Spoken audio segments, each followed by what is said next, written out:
ha nwa na-eke onye kenyere gị buru ị nwere access to gold na Zamfara ị nwere access to cotton na tin ife ndị ọzọ dị na be ha mana ha nwere access ha nwa bịa n'ọba ji ga-ekpokọrọ ji dị ebe a wanye gị ofu ibe ji i were naba ị na-ama n'elu n'ọnụ ha ji ekwu Jubrin si na-achịcha kwankwaso ọchịcha anọzie na tebụl sign na agreement ọ bụrụ ọnụ ndị Igbo agbabara anyị from 1999 onye ka ma ọ bụrụgodo nkwa agafu na-ekwe akwụna n'elu akwa ugboro onye ka ebe amamife wasị na agha nyere anyị uche ka ebe amamife aha dị biko eji m ihe onyonyo a na-ayọ ka anyị na-ekwokwu 2023 anyị enwe hearing maka referendum na October 28 otu esi wee kwu referendum kwesịrị ịbịa before general election ka e wee marụ ndị so n'obodo a na ndị esori ya ndị middle belt ike agwụna ha ndị south south kwubu maka na a na-achọba iri ha ego enye some of them ọrụ ụfọdụ adịgo committed ndị a niile kwesịrị ikwuchite ndị be ha adị ekwu okwu adịgo ha nwecha corrupt cases onye ka ha na-eze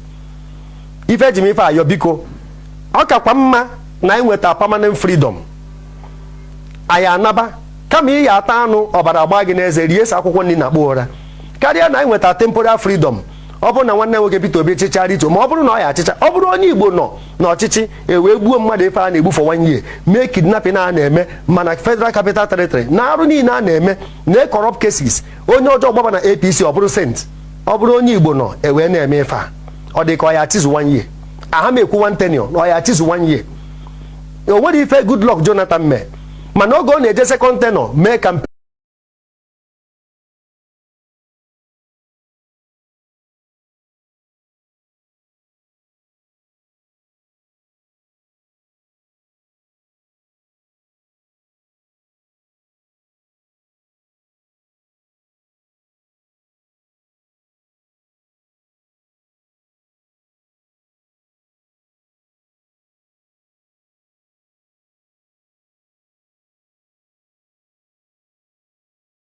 bụ onye adịna 2023 amaka mana enwe ndị nwe obodo a ife ọsọ gị mee as far as anyị ka na ebe a anyị ka bụ ohu Britain kwụ ha n'azụ ha kpọrọ unu asị from day one our forefathers suffer the same thing maka ekwere edebere ha isi n'ala ha nchani na-etekiri ben na-etekiri chunk of their meat na-west lives youths ndị gọvanọ anyị meghe ọnụ gọvanọ Benue steeti meghe ọnụ na-akọ ife sọrọ ya ụnụ na ife o kwuru na steeti anyị atụri APC a na-ekwu onye Imo a na-ekwu kedu ebe ndị igwe anyị nọ ndị emias kwuo okwu ha kwuru ekerezu na ka Atiku si wee ji ikwu uche ya akpọchi ya azụ ọkwụrụ ebe ụmụnne ya kwụ ndị ofe mmanụ kwuo okwu asị gị na ọba nke a kwuru nke a ọba nke a kwuru nke a ha kwuru ofu ebe mana onye a na-anụ onye ya na Igbo ọsọ Igwe Achebe isi Igwe Achebe ebe ka igwe ndị ọzọ nọ ebi na ha moto nye ha certificate igwe ndị gọvanọ nyere akwụkwọ biko eji m ihe onyonyo a na-ayọ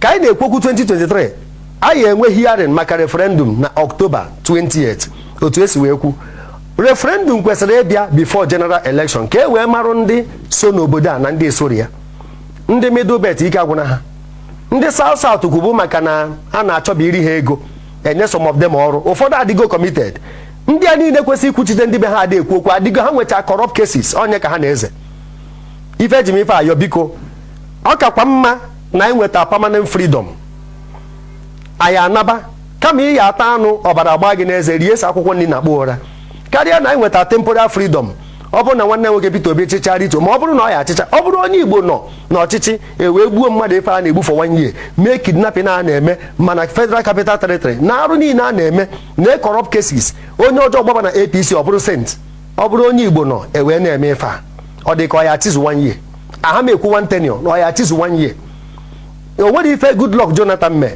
mana oge ọ na-eje second tenure mee campaign n'ugwu Awụsa amụrụ moto ya ọkụ atụrụ ha okwute mana ndị nwe obodo a n'ife niile a na-emenụ echie men of God warning echie judiciary warning echie ndị journalist warning o nwere onye ahụ fọrọ abanyekwo ma Twitter na-ekwokwu Facebook na ha ka ha kpagharịcharụ the whole 36 states mee campaign ma senator dị na ya ma gọvanọ dị na ya onwere onye kpara ha aka onwe ndị nwe obodo a na-enwe obodo enwe rapụ mkpọtụ a na-enye na-agbara aka na-aza na onye jiji anakọ eji n'ala ife na-ekwu okwu ya bụ izu ka mma na nneji o nwere ife dị ka be mmadụ ka be onye adịna 2023 amaka 36 states mee campaign ma senator dị na ya ma gọvanọ dị na ya onwere onye kpara ha aka onwe ndị nwe obodo a na-enwe obodo enwe rapụ mkpọtụ a na-enye na-agbara aka na-aza na onye jiji anakọ eji n'ala ife na-ekwu okwu ya bụ izu ka mma na nneji o nwere ife dị ka be mmadụ ka be onye adịna 2023 amaka jiji anakọ eji n'ala ife na-ekwu okwu ya bụ izu ka mma na nneji o nwere ife dị ka be mmadụ ka be onye adịna 2023 amaka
Is that what we're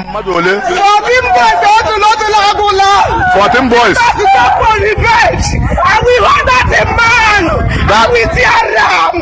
14 boys. What did the 14 boys do? What did they do?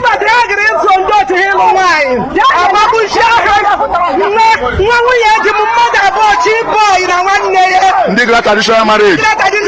Can they be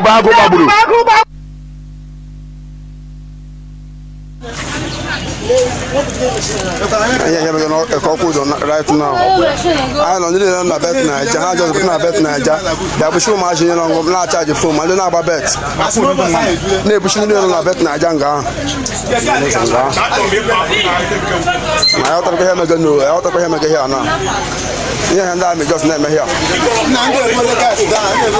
Because no way I get it because I'm not going to know here. They have a machine. Because one, I am a good boy, then I am a good boy.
Yani bukaye.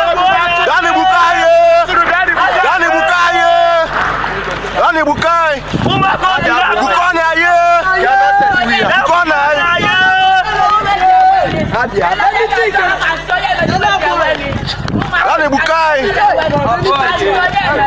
You're not setting we are. Ada bukai.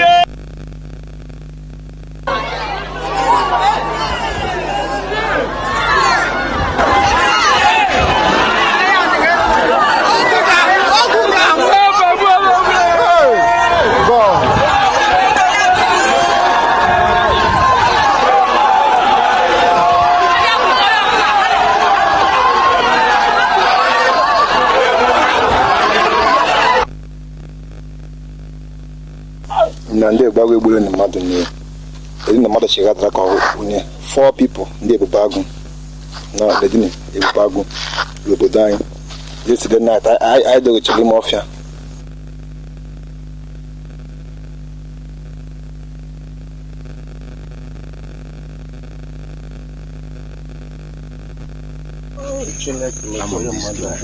Na ya no kona na ban Sunday. Edi ndị ebubagu.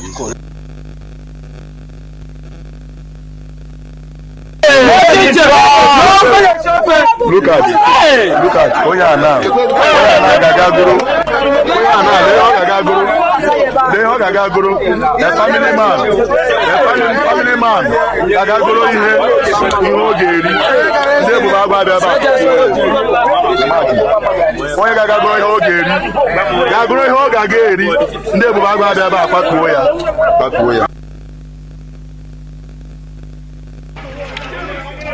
Ogun Mozambique of Amere, Hope Uzodimma, and the Ebubago people.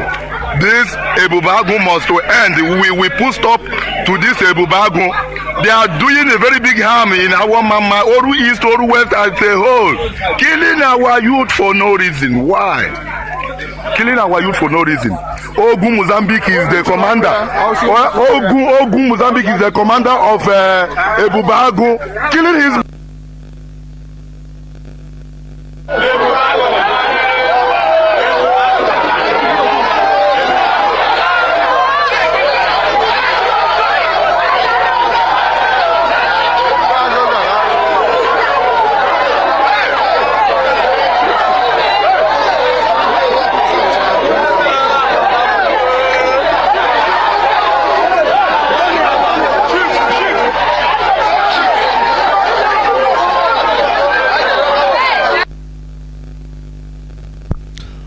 Good morning, good afternoon, good evening, and good night, great Biafrans and lovers of freedom. This is Radio Biafra HAUSA-SERVICE coming to you through the auspices of Radio Biafra London.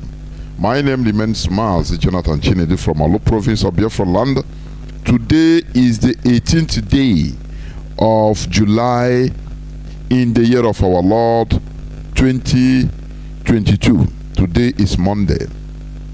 I am here with Mazi Austin, who is going to today co-host with me in making analysis of some issues.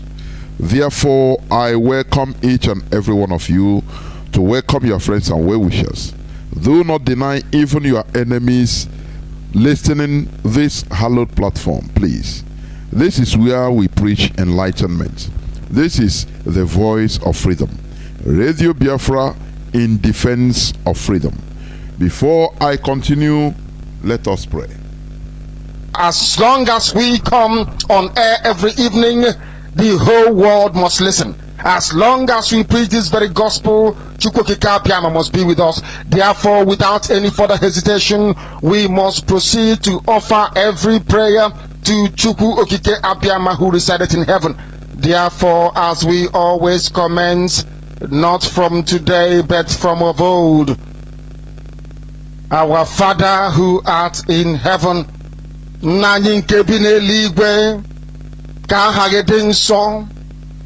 that your name may be hallowed by men, that we may bow at the mention of it, that we may offer every glory unto thee, that we may offer you every adoration and adulation, because there is none like thee.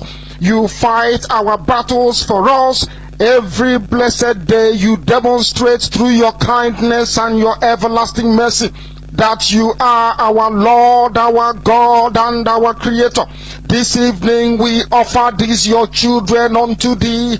All over this very planet that you created, they are listening across the entire 24 time zones on this very planet where they inhabit. They are listening to your gospel this very evening, this gospel of redemption, a gospel of hope, a gospel of restoration, a gospel of renewal, this very gospel of freedom, this very gospel of emancipation as only you ordained. That this very gospel must be preached, that mankind may be set free from the eternal damnation of the creation of the British. My goodness me, I want to remain in the spirit, because we must worship heaven. We answer your name, O Lord of hosts. Everything about us is designed to offer glory unto thee. We have atoned for our sins last year. This very year we have not only atoned for our sins, we have spilled, we have shed blood, they have shed our blood. We have let our sacrifice be made unto thee. Even on the 30th of August, as we are being felled by the bullets of the enemy, by the workers of iniquity and of darkness, we remain very strong today to beckon upon thee, to ask you for your mercy and for your grace, to ensure that your kingdom is restored upon the face of the earth, that you can bring your healing hand to bear upon the life of those of them that you created for one singular purpose, and that purpose alone, which is to worship you in truth and in every honesty. Is there any way that we have erred? Is there any way that our ancestors may have sinned? We confess before a congregation of the whole of humanity to ask you, O Lord of hosts, to have mercy upon us. You must have mercy upon us. We have suffered enough. We have been subjugated enough. We have been tortured enough. We have been imprisoned enough. We did not do these people anything. Our only crime is to answer your name. Our only crime is to be born your children. Our only crime is to excel at everything that we place our hands into. Our only crime is to exhibit your glory and your blessing, which manifestedly is upon our lives every blessed day. That is why they want to kill us. That is why the British want to join those of them who don't know you to destroy your creation and your inheritance. You will not allow shame to befall your name. You will not allow the enemies to triumph over the lives of your children, because you created us to exist, to worship, to honor, and to praise you. That is exactly what we are going to do when this Biafra comes. It will come in truth and in every honesty, because we remain every blessed day whiter than white and whiter than snow. Is there any way that we have sinned that you cannot forgive us our trespasses, to enable us to fulfill your own word, which was spoken thousands of years ago, that instead of what you promised not to come to pass, that heaven and earth will cease to exist. You opened your mouth to bless mankind to the coming of Yahweh Yeshua, who came here and said, let your kingdom come on earth as it is in heaven. Those words can never be in vain, because they are anchored upon your holiness and your magnificence. That is why in the end we know that Biafra will come, that these children that we have given birth to all over the world, and their children, and their children, and their children, as long as they give birth to them and they are Biafrans, they will worship you in truth and honesty. Through this very work we are doing, mankind will come to understand you. Let your miracle be wrought in our lives. Let us witness and behold your magnificence, your holiness, your mystery, and your grace under our command. O Lord of hosts, we call upon you. We call upon you to heal. We call upon you to provide succor to those of them who are inconsolable. We ask you to come and strengthen those who are weak.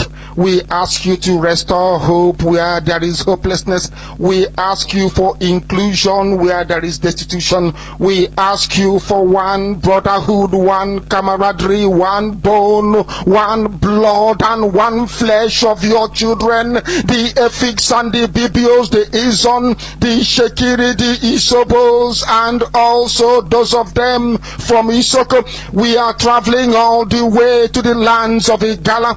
We are moving on from there to Idoma, to Igede, to the territories of the Igbo land. All these places we dedicate unto thee. All these lands of yours, we ask you to cover it with your mercy, because Biafra will come, and when it does, we will dance on the streets. I'm telling you, by the time that we are done, humanity will think that we are mad, we are drunk in your glory, and rightfully so, because your kingdom will come to rest upon this very earth. That very kingdom is the unadulterated, non-negotiable sovereignty of the Republic of Biafra, that your will may be fulfilled in our time. All this we pray, all this we ask for, in no other name apart from that name that belongs to you.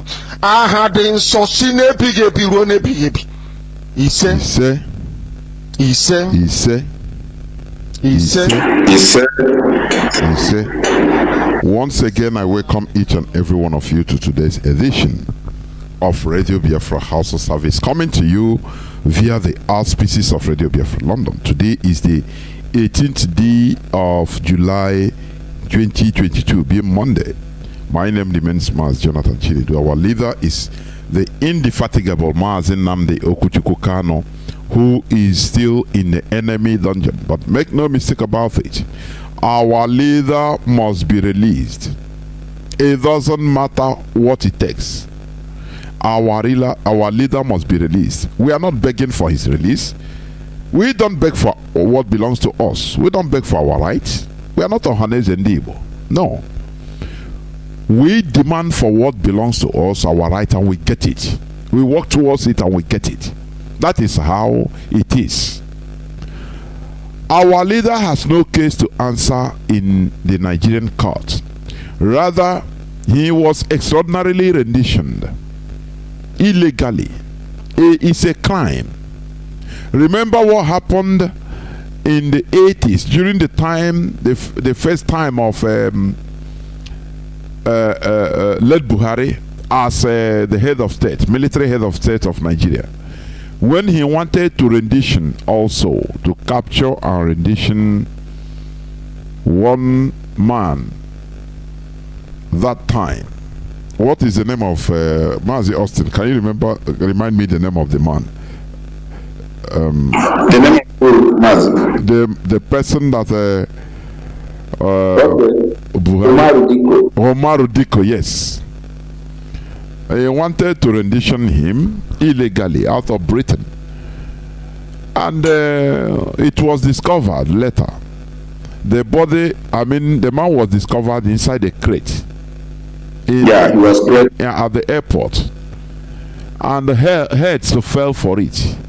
The Mossad agents that were hired to do the job, Nigerians also, Nigerian officials, the Nigerian consulate was closed for 2 years.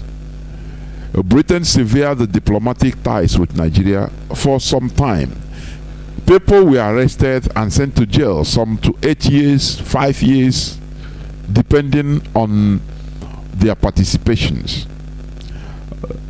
Remember, Omaru Diko was not a British citizen. He's not a British citizen. But he was on British soil. Though he's a criminal, he stole money. But what matters is going through the rule of law. That is it. That is what matters. Doing your thing through the rule of law. Because a government should not be acting irresponsibly. Do you see the renditioning of terrorists? Some terrorists, some innocent, later found to be innocent people by the American CIA. Do you see how they are still paying through their nose? till today. They are paying compensations till date for renditioning even non-terrorists, because what they acted is, it was illegal. A government should not be caught in the act of illegality, because why government is being set up? Julian Assange, I think the ongoing case going on in UK, Julian Assange, you remember the WikiLeaks panda? Yes. Yes. So it's a replicate example of how responsible nations behave. Of course. Julian Assange ran to UK, and in UK, America sought for his extradition. For a reasonable number of years, America have been struggling to win their argument in UK court. This is cases where we have seen countries, responsible countries, have, acted responsibly. Even this guy, what is it called? Chesi Mame, the guy that ran to Russia, you remember also, yes, that leaked NSA sensitive materials and ran to Russia. Today, America has not also extradited him. They are still passing through due process. So in this case, I think we are seeing a height of, irresponsibility to say for the list. Of course, Mazi. As you have come in, please just continue to introducing yourself before I continue. Please go on, Mazi. Thank you, Mazi. I am Mazi Chika Austin. Good evening, good morning, good afternoon to some of us, depend the part of the world you are joining us from. I am Mazi Chika Austin. I'm a Biafran, and of course, as a student of our leader, Mazi Nnamdi Kanu, we are here to also do justice to various development stories, issues. Thank you, Mazi, for this opportunity to be here once again. There were Mazi. So as we continue saying, as I used to say, ignorance is the biggest disease. What Nigeria committed against IPOB, against our leader, is a crime. Is a crime. Had it been that the United Kingdom is not complicit, is not the author of what happened, I'm telling you, there would have been heavy intergovernmental diplomatical fight. Let me put a feud between Nigeria and Britain, United Kingdom. But because our leader is a British citizen. Not only that, you can be, had it been that even as a British citizen, but he was traveling on Nigerian passport or was holding Nigerian passport, is another case. But our leader was not holding any Nigerian passport. He is purely traveling on British passport, which under normal circumstances, the United Kingdom should have taken steps into protecting their citizens. We see how they act when it comes to other things or other people. This thing opens the eyes of our people to let them know that, or to let us know, it doesn't matter you are having British passport, American passport. Sometimes you can be on your own. That's it. They will leave you to the jackals. They will throw you to the jackals to sacrifice you. Something they will never do if it is a concussion. They are ready to go to the war, to go to war. But lo and behold, we have been shouting, even for Britain to take action as it's supposed to, take responsibility. No way. They continue playing pranks. We are not allowed to see. Nigeria has been blocking us. We are giving. We are ready to give Mazi Nnamdi Kanu consular. What do they call it? Is it consular help? Yeah. So it is absurd. And that is quite funny. Mazi, there is even an incident I should even point our attention to for reference purpose. Do you know that Iranian-British relationship is not that juicy? Of course. And in Iran, 2 British citizens were held. One was called, one is Nazazim Zaghari. These are Iranian British, Iranian British citizens. Yes. You know, these persons were held in Iran. Do you know what Britain did? I'm talking about Boris Johnson's government. So I'm not talking about a distance government of Britain. Despite the unsmooth relationship between Britain and Iran, Britain did everything possible to make sure that Nazazim and the other person known as Ashori, these are 2 Iranians, they are all British citizens. British put up all the diplomatic compromises needed to make sure they get these people out of Iranian hook. And if Britain could assert her muscles, her diplomatic muscles, to get her citizens out of Iran that she doesn't maintain a juicy relationship with, what about Nigeria that I can say they run master-servant relationship? What about Nigeria that you can say British has a very reasonable influence on? So when people discuss about British reactions as regards to Onyendu, we should understand that it's basically on this issue of Britain seeing Onyendu's issue as issues that threatens her interest. And very, very important to understand it from that perspective, because they believe that what Onyendu is fighting, they move to emancipate, to lead his people out of the British created worst political chemistry in the history of mankind. They believe that that move is a move they felt that no black skin is worthy to lead. And that's why you see them showing up a cold feet when it comes to Onyendu's matter. They believe, in fact, they feel amazed that a black skin can be on their way, can stand on their way, boldly demand for freedom. So, but I believe on my own little knowledge and the historical facts that I'm exposed to, there is no nation, no matter how powerful that nation is, that a people have maintained consistency in their demand that nation doesn't give way. Historically speaking, we've seen cases where people stood on their ground, maintained their ground, irrespective of every attempt to undermine their move. They remain resolute, they remain consistent. At the end, the powers that subjugate them always fizzle out. Mazi, history have a lot of instances on that, I must say. Now, Mazi, this brings me to continue asking this question.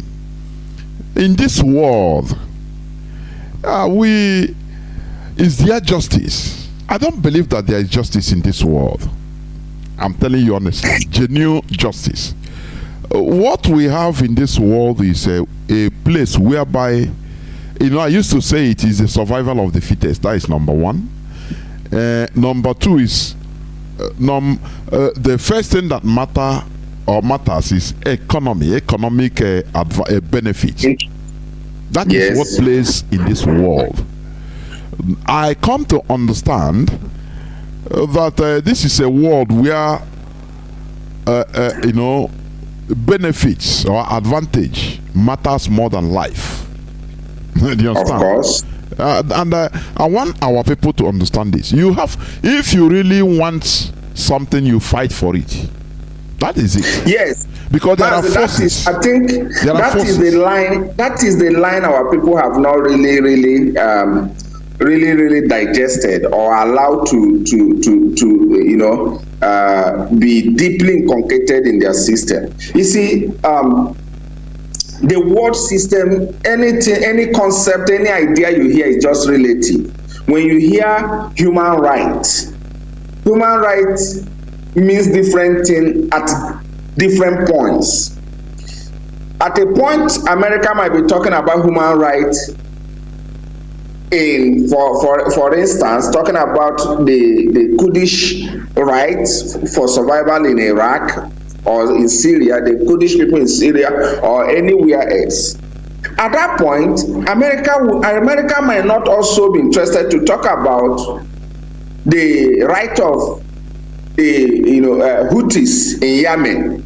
America might not be interested to talk about the right of those people. So everything you see in life, as far as the world is concerned, that's why our people must first of all be mentally tough and mentally exposed to the ideal knowledge. Because one thing I discovered is that most of our people are still swimming in the oceans of illusions, fantasies. And it has never helped anybody. It has never helped any people. The Jews today are excelling and thriving in everything they do today because they embrace reality. After all, the centrality of Christian literature centers on them. But they refuse to discard the realities before them. And what is that reality? Our people should understand that the freedom, the quest for Biafra restoration is a threat to a lot of actors. And I always say it,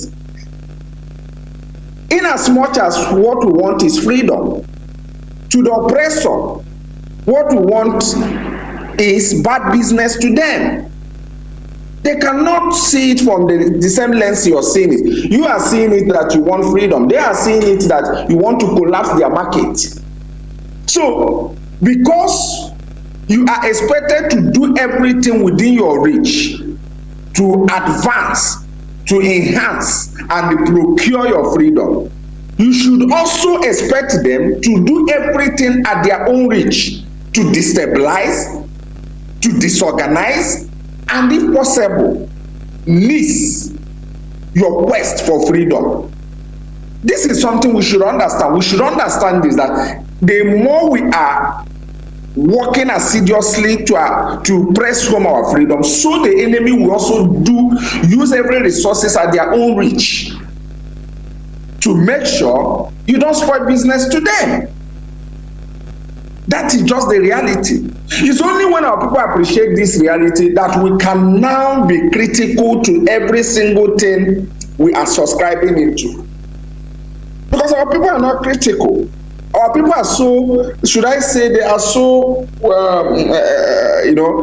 our people are, they are not sophisticated in calculations, in political calculations. Very simple. With entertainments and the fantasies, illusions, and you see them anywhere they see bandwagon of entertainment. You see them. No. This is a very serious business. This is a very serious journey. This is a very delicate journey. And until we see it from that lens, we will not be easily running in the hand of the agents and contractors of destabilization. It's so annoying to say this, but that is the reality. Of course. You understand me? So our people need to be informed that this is a serious journey. It's not a journey of babies. It's not a journey of entertainment. It's not a journey of fantasies. One of the reasons why successful nations have survived is because they are very critical in evaluation. They evaluate every single thing that happens around them. But do you know, Mazi, that as I speak to you today, if not of recent we started talking about it, our people don't even understand that there is a high AI, artificial intelligence, deployed in order to have a mental destabilization of our people. And this is a heavy project of most renowned global intelligence agencies. And they are working on Biafra projects.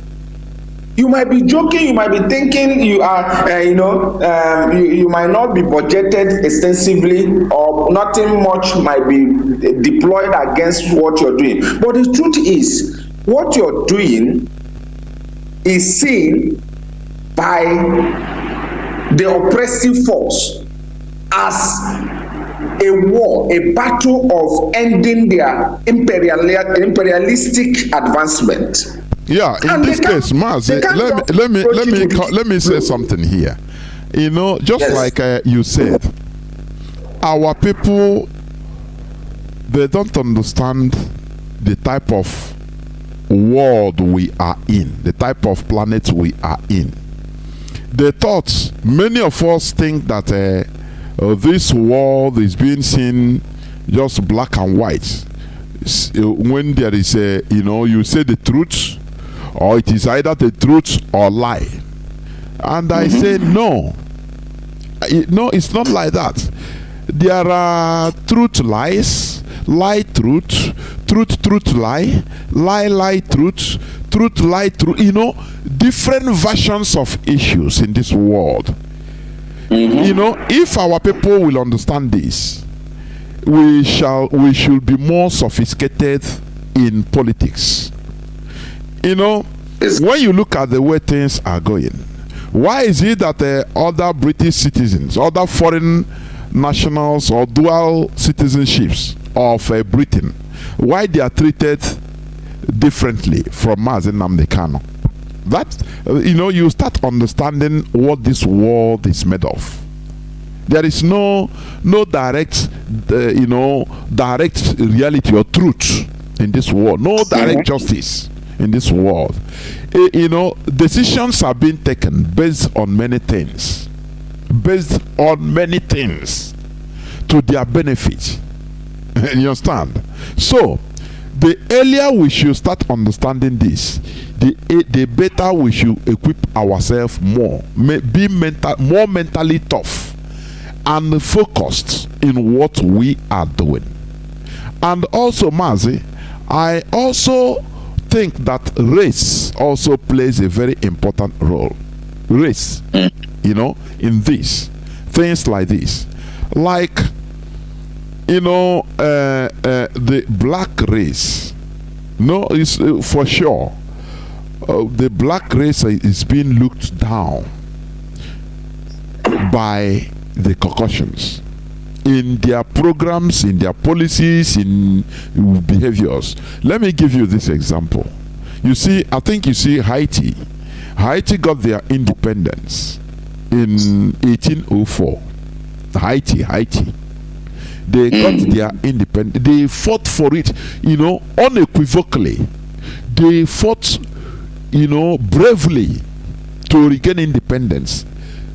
Slaves that were able to defeat the then most powerful army. Even till now, they are still the most powerful military as of that time.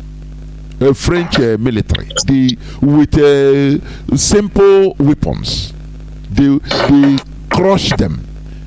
Now, isn't it something good that other nations should rally around and say, okay, bravo, you have gotten your independence. Now, to help the young country into being successful. But because of the race they are, France was able to galvanize the other European powers and the Western powers to blockade them 360 degrees. What they did in Biafra land, they blockaded them so that they will never buy nor sell. After their independence, they removed them, they isolated them from being part of this world so that they rotten. The rotten inside, no going out, no coming in, nothing is going out, nothing is coming in, and is a group of islands. After they have to surrender politically to France, France gave them bill that for us to open this blockade for you, you have to pay, I think, 40 billion as of that time. Remember, 19th century 40 billion is more than 500 billion.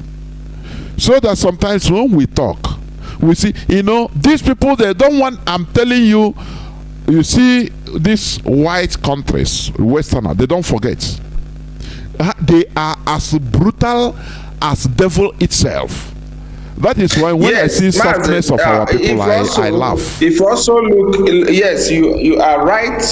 You are right on pointing on that racial dimension. Also, if you also look at it from a broader point of view, you will also see that it's not exclusively to black race, so to say, because you should also understand that the today's Israel we are seeing today, we are also subjugated into a very humiliating situation. Do you understand me? The same thing also happened to Germany.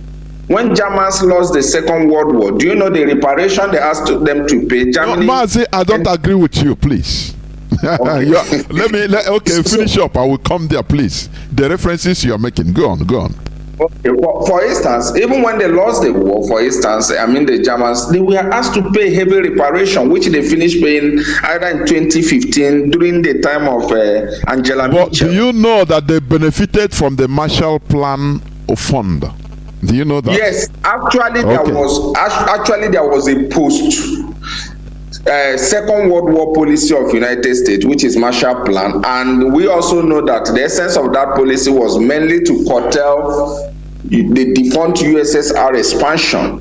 That is just one of the reasons why that policy, Truman Doctrine, Marshall Plan, and all the rest of them were, released. But the truth is that there was a reparation which the Germans were asked to pay. And if you also look at the history and the subjugation of what the Jews experienced, you also agree with me that it's beyond race. But let me say, let me come in there, please, just a little before you continue. You know why I disagree with you a bit? You made mention of Germany and Israel, that is the Jews, the present day Israel. And I say that they are the way they are treated is different. You know, in the case of Germany, after the Second World War, that is when Berlin was defeated, overrun by the Allied forces, including Russia, Soviet Union. Now, we are planning on what to do with these people. They tried, many of them suggested a politics of absorption.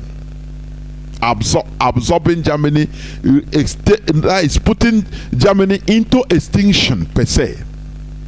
That is making even deporting Germans, taking over their lands, and turning Germans to stop, forcing them to stop speaking Germans, to deny their identity.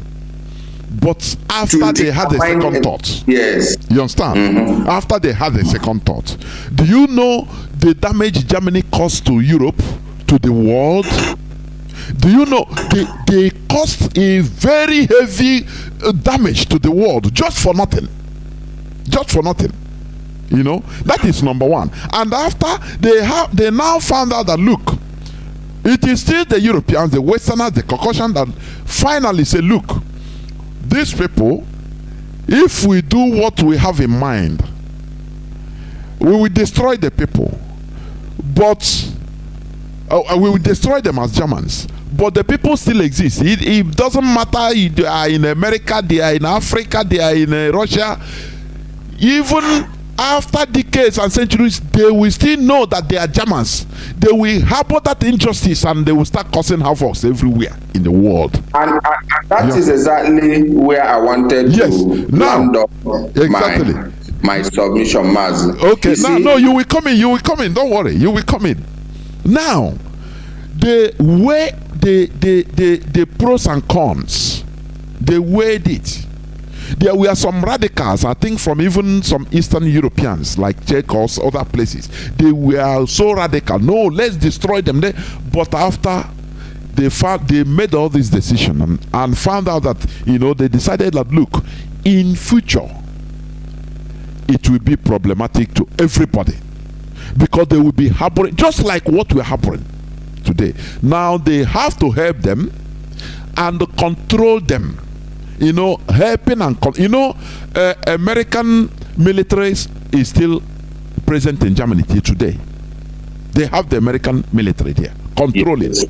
They allow them things that they cannot allow black people. Now, in the case of the Jews, let me tell you, no matter since the time of Christ, the Jews have been rising up and being slaughtered in Israel until they were finally deported, many, as they were migrating through deportation and conquest and through just looking for greener pasture, just like us.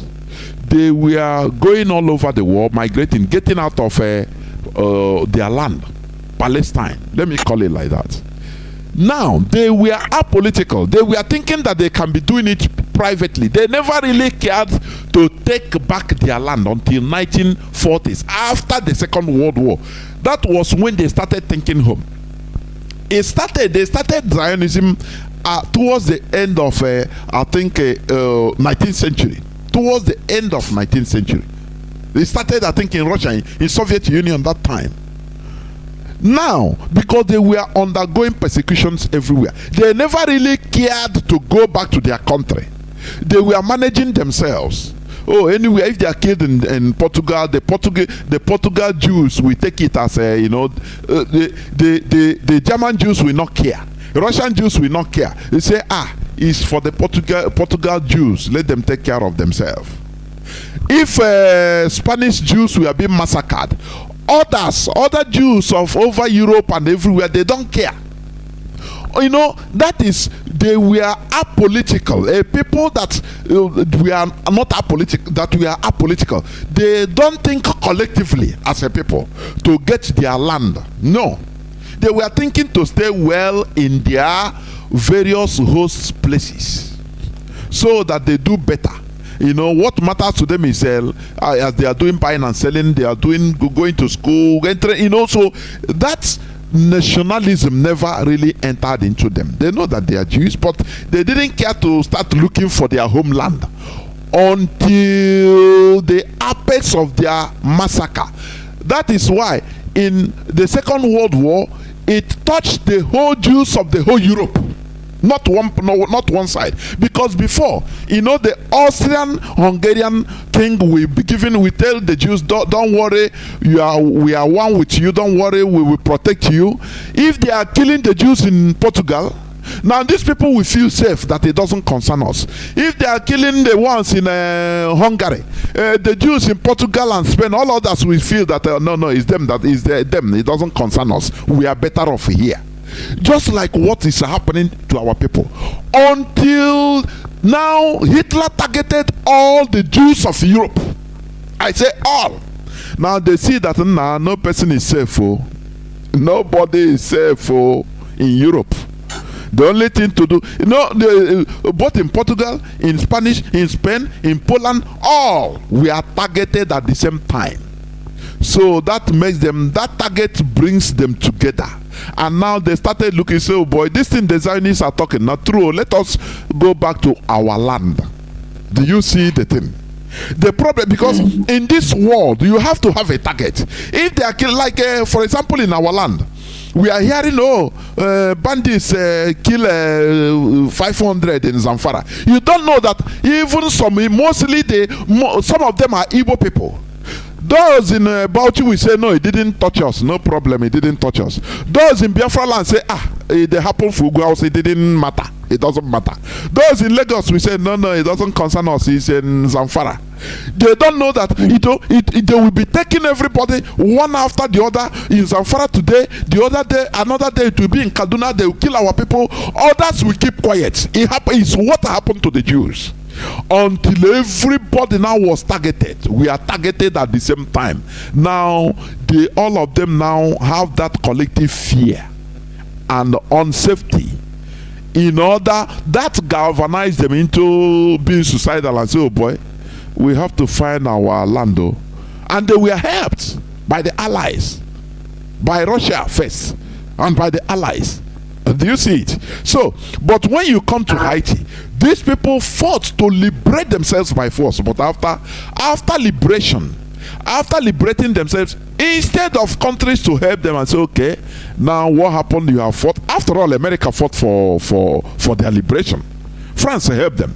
After other countries started helping them, bringing them to the new world order, bringing America, the young country, to the new world order. Why didn't they do it to Haiti? Because these are black. They say, oh boy, France convinced them that, look, these people that we are buying with our money, how can we be sitting down in the same United Nations and they will be progressing like us? No, it cannot happen. Do you see where I say race also plays a very important role? Like in our own case, who is Mazi Nnamdi Kanu, these monkeys to come and challenge Britain. Britain doesn't feel safe. I don't know, that false sense of unsafety by Britain. I don't know what Biafra, why? Because of we are black people. Oh, how can we, black people that can manufacture, you know, they say they don't want another Japan. That Japan in Africa, that the Japan is giving them enough headache. So how can black people now come and start? But if they send the rocket in space, now black monkeys will send their own. You know, they don't take it. They say no. Instead, we must be controlling them so that they will be eating their own flesh, killing themselves and blaming themselves for their misery. That is what I mean. Mazi, go on, please. Yes, I quite understand every single thing you said, Maz, no doubt about it. And also, if you look further to what you have the references you just invoked, you also understand that sometimes somebody wrote, I think I read a book some time ago written by Walter Rudney in how Europe underdeveloped Africa. And as time progressed, we now discover that sometimes the blame should not be absolutely on the Europeans. Because before we even talk about some of the references we are pointing, we have had opportunities where black people also try to galvanize themselves, try to build up a common front. Because remember all these things we are talking, the social science evidence proves that there is no people that can have the pathway of freedom until they first of all achieve one thing. And what is that thing? Commonality in purpose. The Jews never had attention of the world until they started forming an umbrella of agitation, and it was at that point that most of them began to address the British government, that led to Balfour Declaration of 1917 and all the rest of them. If you come to Africa also, you find out that even in Ghana there was an opportunity for a renaissance, self-realization of the black man, which was championed by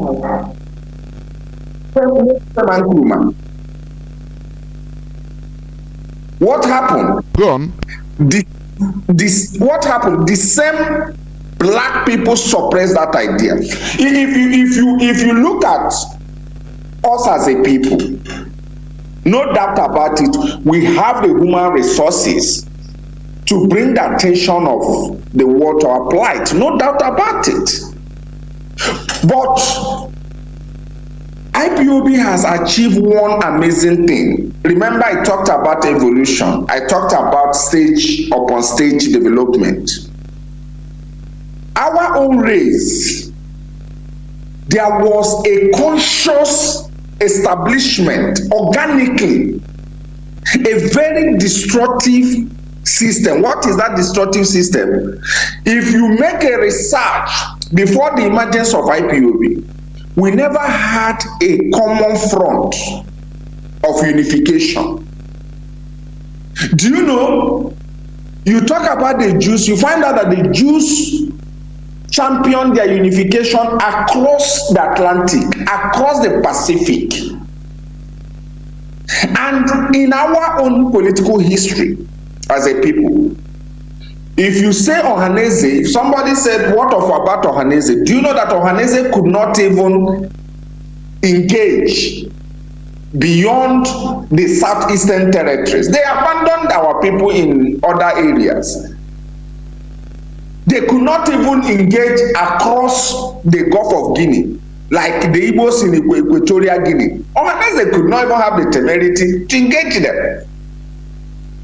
So the first thing that is giving the world, especially the oppressive side of the world, concern is how Mazi Nnamdi Kanu was able, because the first stage of self-awareness is self-discovery. One of the major concerns is that the project called IPOB never showed in the intelligence radar, and that also points to the fact that there is no intelligence agency in the world that is perfect, because their inability to detect IPOB at the earlier stage shows that there was a flaw on their own side. So they know that if they allow what is happening, which is the unification of these people, because what IPOB has wonderfully achieved is to bring everybody under the umbrella. Whether you are in support of her strategy or not, you must be seen under the eyes of IPOB by the enemy. P2B was addressed. They said he can only rule in Igbo land. They were seeing him from the lens of IPOB, whether he likes it or not. The same way applies to every politician in the land. So to Britain understands. Remember, they are not, delinked from reality of history. They understand that the strategy and the movement, the dimension out which IPOB is going, which is first of all conscientizing our people under one common front. That these people, if they go unchecked, will definitely get what they are pursuing. And that is whether we like it or not. If you do the right thing, you will definitely get the desired result. Because the Jews, the first project they achieved from on their own pursuit, like you rightly said, is to make sure that what affect one Jew affect the entire Jew. They refused that internal balkanization. Jews of Eastern Europe, Jews of America, they discarded that rubbish and got themselves under one umbrella. Mazi, you also agree with me that they never achieved that project on that 5 years. It took a very reasonable number of years. It took a long time, really. Isn't it? To get everybody on from looking from that perspective. And that is exactly what IPOB is currently doing, that every serious intelligence agency knows that these people, to the friends of Biafrans, they are seeing IPOB as a future partner. To the enemies of Biafra, they are seeing IPOB as highly organized movement that poses a threat to their interest. But beyond that, we also have to understand that not just having human resources, which we have, I think we are one of the richest black race when it comes to human resource index. We have it. But just like the Jews of the old, there are certain factors that will never, make some of our people to come to us until reality plays on out. Maz, I don't know if you heard of Dreyfus affair that happened in France. A Jewish general that was, wrongly accused and treated badly because he was a Jew, Mr. Dreyfus. In fact, that incident led to a lot of Jewish elites in Europe, especially Western Europe, to begin to see what the Zionists were championing, that this is true. They felt those guys were talking rubbish. Jewish elites also had the same problem some of our elites are having today, because they wanted to be politically correct. They felt that they are good, that they are not as long as they are highly connected to the systems where they are. So it doesn't matter. Everybody these Zionists are talking. They are jobless people talking rubbish. Exactly, they address their people like that. I read one of their storylines. Some people describe Zionists. Some of them told the British government and others to proscribe Zionist movement as a radical movement. But when the chiefs got up, the Jewish general in French army was killed. Now their eyes got open. They now discovered that whether you were attacking the Zionist or not, the enemy was seeing you as one Jew. And the same thing is exactly what is playing out. That is exactly what is playing out. The British government knows, based on evidences of history, that the approach and the strategy of Nnamdi Kanu is too sophisticated to be undermined or to be downplayed. They know it because they understand how systematic he's taking every advancement of the movement from one precept to another. They are not stupid, and that is why they are doing everything possible to see how to weaken the penetration of this message. And of course, our people who believe that everything is just world of fantasies and illusion, some of them are falling prey to the comedies and the dramas, distractive dramas they are being projected to watch. So, asking if this project is a realizable one, is already a realizable one, because when you look at the methodology, when you look at the strategy Mazi Nnamdi Kanu has put on the ground, is sorry to say, is on black. Forgive my language, Mazi. Is on black. Is not common among the black race. Whether we like it or not, it's not common. And that is what is giving them concern. How come about a black skin could be able to carry out this such sophisticated social science, deep social penetration, without our knowledge? So that is just the way it is. That is just the way it is. Of course. Like we always say, we must move. We must continue. People don't understand the philosophical, interpretation of those short words. He knows that there will be challenge on the way. He knows the seriousness of what he has subscribed into. But he said, irrespective of the challenges, irrespective of the distractions, irrespective of the overt and covert attempt to undermine what we are doing, that we must continue. And some people think it's a mere phrase. It's never a mere phrase. Because philosophers always speak in aphorism. And that is just it, Mazi. Of course.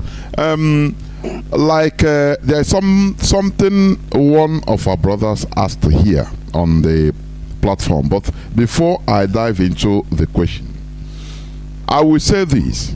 Our people should understand the importance of being galvanized under one umbrella. You know, you can never approach a country or institutions as an individual. It is impossible. No person will listen to you. No person will give you access.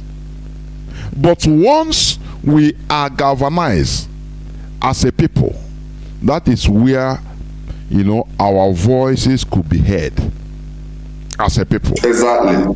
Now, exactly. You know, just like we are giving example with the Jews of the old, our recent old, I should say anyway, not the biblical ones, the recent one that happened. As I was saying, there were many Jews that were connected to various European presidents where they are or where they were staying. They had contacts. They were doing well. They were so when people were agitating the Zionists, mostly young men that time, that they say they look at them as jobless people until the persecution enters into another phase or entered into another phase of everybody, affecting every one of them. That was when they now understand that, look, they are not safe, irrespective, as long as you're a Jew, you are not safe. This is what is happening in our own land today. Forget about these people that think that they are safe because they have connection, or they have connection with one Alhaji or governor of governor of Bauchi or governor of HAUSA-SERVICE. Look at what this man says, Shetima, that Obi, that Peter Obi should be a president of Igbo land. You know, they look you with the same way they look every other people, every other Biafran. That is for sure. I don't know, Mazi, why you are out. I don't know. But come back when you could. So, you see many people that are victims of the massacre today in our land. Most of them are not IPOB family members per se. But there is no distinction. They don't demarcate. They come and ask you, are you IPOB family member? They look at, as long as you are an Igbo, they look at you as a Biafran, as an IPOB. That is what people should understand. So, we being galvanized under one family, under one umbrella, is very, very the most important thing first. Galvanization. IPOB, one family. That is it. IPOB, one family. That is what people should understand. That is why it pains me when you see people like our people. It happened somewhere, maybe as our people are massacred in our Mama Imo. Others in some in Nsoka, people in Nsoka, Enugu, we say no, it doesn't concern them. We feel unconcerned. Those in Iguacha, we feel unconcerned. That is, it empowers the enemy. Do you understand? It empowers the enemy. Now, there is something one of our commentators, one of us, he commented. I'm just reading it. He said, "Why do we always talk like we are helpless without the assistance of the West?" Mazi, this is just like a question, a comment I saw, and I picked it up. It's not that we are not crying to be helpless, but let us face the reality. In today's world order, look at, we are talking on air. Who is controlling it? It's the white people. Is it not? It's the West. Maz, is it not? You're quite they have satellites on the air, on the space we don't have. That is the thing. We are trying to you know, you cannot undermine them, say, no, you people can't do anything. You are just deceiving yourself. That is the reality. There's a structure.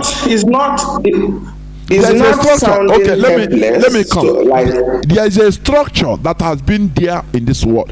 After all, during the American Revolution, American own fight. Look, you know, they started with people, the Minutemen. They didn't have a military training. France, that had a structure, came to help them fight Britain. That is how the world is. It's not that we are we are crying. No. That without the West we cannot survive. We want to be in that in that order whereby we also can be able to help people, others. But now it is our turn. We are crying. You know, when do you manufacture AK-47? That is the thing. Even the modes you are going to use, you are going to import it. What about if they put blockade and say you are not going to import anything? Do you see? It's not that we are crying. You will have to make use of the order that has been there already, in order to, you know, just like you know, you want to climb a tree, you put this thing, or leather. It helps you in order to go step by step, now reach where on top of where you want to be and start plucking the fruits. That is what we should understand. It's not that we are crying. This is politics, international politics. We must play it. Mazi, let me come in here. Go on. You see, that is also issue what we are talking about, understanding realities different from embracing illusion. Most of us don't even understand where we have gone today. Do you know there is no Western nation that describes us like rebels again? There is no Western media platform that uses that word, rebels, in describing us. Also, most of them have also shifted from the idea of separatists and moving to another choice of words. Mazi, I hope you understand that. Yes.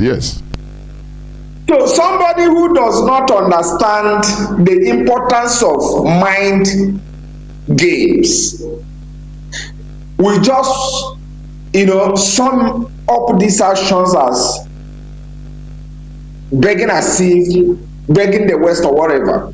The truth is this: Biafra is not going to exist on isolation. Make no mistake about that. She's going to be a country among committee of nations. She's not going to stand on her own. And what this movement have been doing in course of years have been to popularize this message to the oppressors and to the friends of freedom.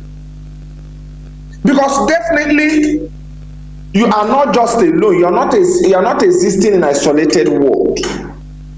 You are existing in a country. You are going to exist in an environment where you must relate. There must be need for international relationship, either at the level of helping you out for your emancipation or post-emancipation period. These are very, very essential. If somebody is telling you, don't mind appealing to the conscience of the people of the world, you can just lift up arms and fight yourself. In fact, is the most myopic analogy I've ever had. Because you cannot just be on your own. Today, IPOB has successfully removed from the mouths of people, especially international commentators, the word rebels. IPOB has also successfully moved to the point that nobody is giving her media blockade. Courtesy of this international politics and engagement. Somebody who doesn't know will say, you're wasting your time and do this. The truth is,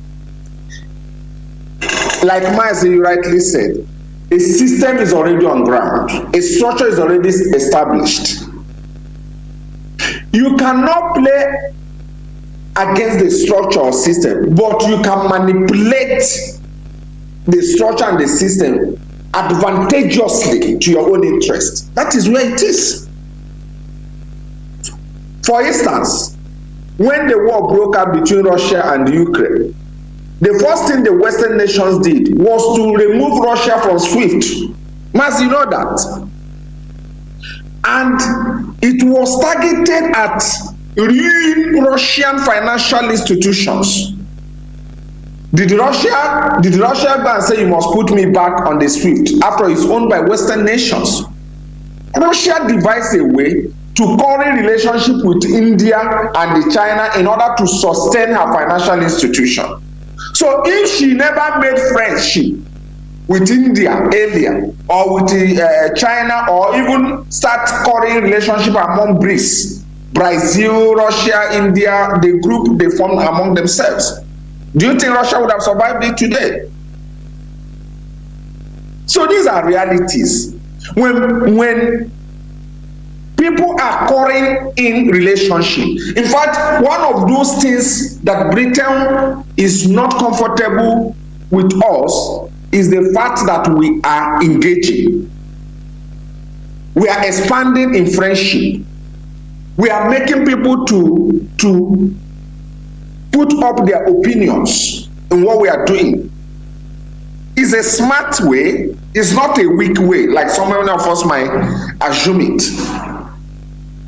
Russia has the highest nuclear warheads.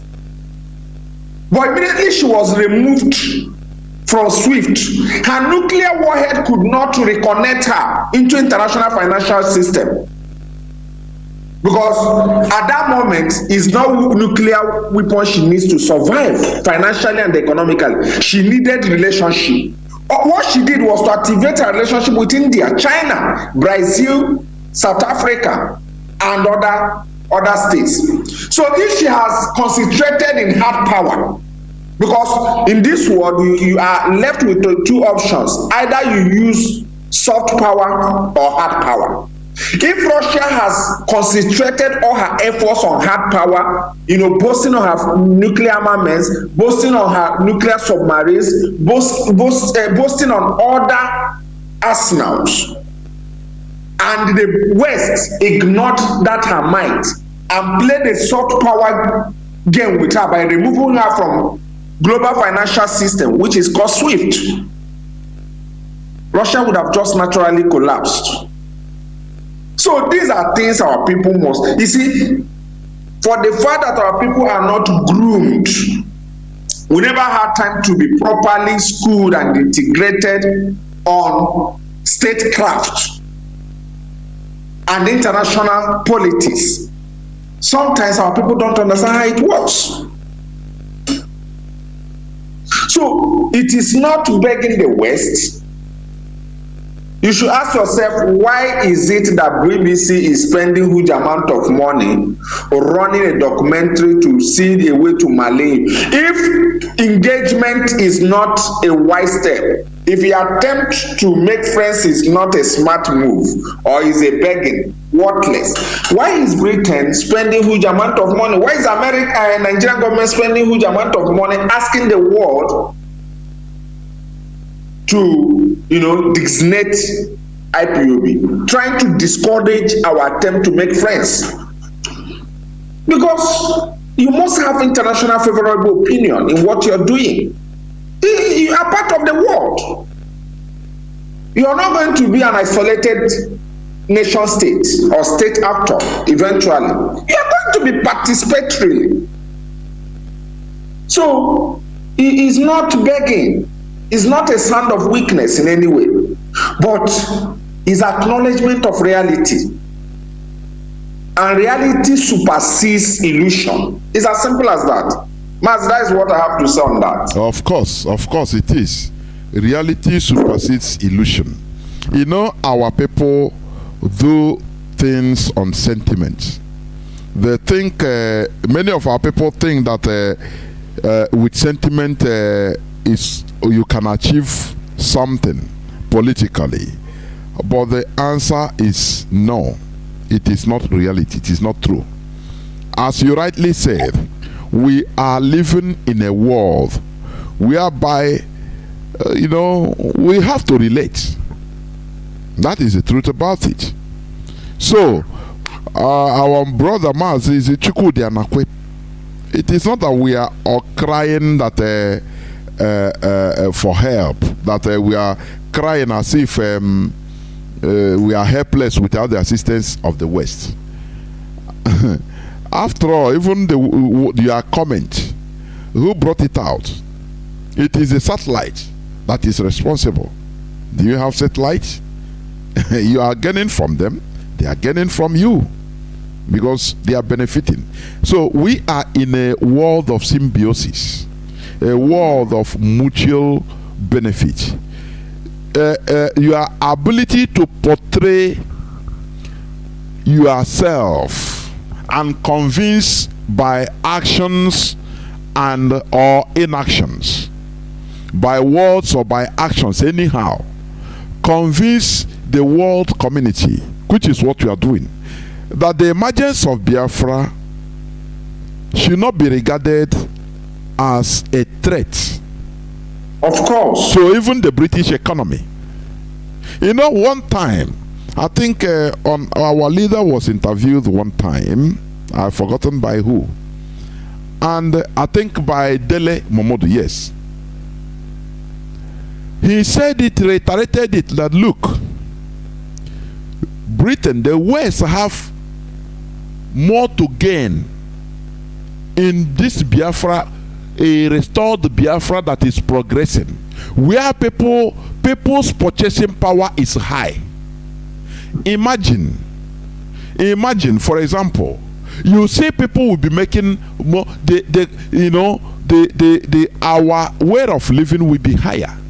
You will have enough money. More people will have enough money to buy something like, say, cars, even foreign cars, new chassis. Not all these used cars that are being used for 10 years in Britain. Now the owner want to throw it and they find a place. Maybe somebody will buy it for £200 and bring it to Nigeria. And you are bragging that you have a new car.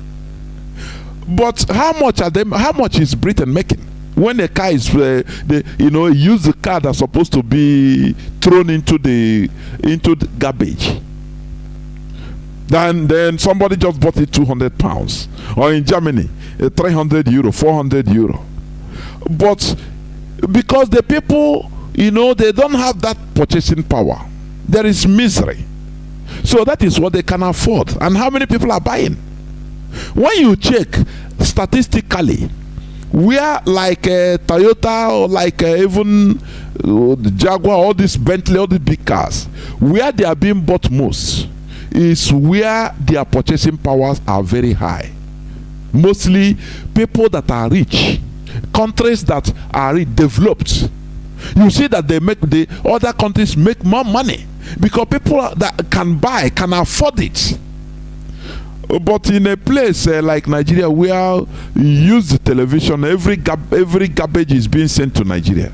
It's not to the country's benefit, economically even. When Biafra is restored and things are working normal, people's way of people's living standard will increase. The standard will increase. Many people can be able now to afford even luxurious goods more than now. You understand? You understand it? Check how many people in Nigeria can afford to buy chassis Mercedes car from Germany. Chassis, not a tear up. How many? All these are what we are proving, trying to convince the world that you have much to gain. When Biafra is restored, we are working hard and seeing the result of our work. Our standard of living will increase. We have more purchasing power. Go to the Almajiri How many of them can afford a bicycle? How many? They are, you know, you see that poverty is poverty stricken. If you have 1 million people, maybe only 20 can afford to buy cars. Only out of 1 million. But with a good country, if the country is organized, developed, out of 1 million, almost all of them can afford to buy new cars directly or through higher purchase, working and paying. All are the same. So you know, jobs, people that are manufacturing those new cars, we employ more people. If we create more jobs, that is it. But they want to subjugation. Now, Mazi, I want us to go into like some news headlines, please. There is we see suspected herdsmen kidnap 15 villagers in Enugu. Yes. Enugu. This is today's news. Suspected herdsmen kidnap 15 villagers in Enugu. What is happening in our land? You know, like I said, this thing that is happening, herdsmen, every time they kill in Enugu, others, as far as Bayelsa, as Iguacha, they will feel that, no, it's happening in Enugu. It's a very big disease. You know, Mazi, you know. Go on, please. Are you there? Go on. You know, a lot of things are happening in our land, but sadly, our people tend not to really understand things that are playing now. The truth is this: the terrorists are on materialistic advantage or material advantage against even Nigerian security structure. The federal government admitted that after the terrorist attack Kuje prison, they admitted that the terrorists were using a higher firepower. Why is it so, Mazi? Can you dive in? Why is it so? Nigeria is a country normally. Why is it so? Now, the truth is, if you understand how the terrorists operate, I want us to be objective and as much sincere as we can on this issue. The terrorists always procure their arms from black markets. And because they go to the black markets, they don't observe or respect international laws on arm procurement and arm usage. They have no respect to Geneva Convention because they are non-state actors. Non-state actors are not bounded by international norms and obligations. So they can procure whatever they like, whatever they desire, and use it, not minding various rules and regulations of arm usage. They don't care because they are not state actors. They are not regulated by any conventional system. Mazi, let me come in here, please, because what I want to put in here is this: the advantage of the Fulani terrorists in Nigeria, the upper hand they have, simply put, is because they are being helped by the government, the Nigerian government. If you want to say elements of the Nigerian government is infiltrated, because there is no way a non-state actor should be having higher firepower. No. That is, do you remember many times the Nigerian military personnel will be crying that look, that they are playing politics with their lives. Military personnel. Yes, you're quite correct. They give them contradictory orders because they favor the terrorists. Do you understand me? They favor. They carry. Look at the last trending audio made by military personnel. An Hausa boy.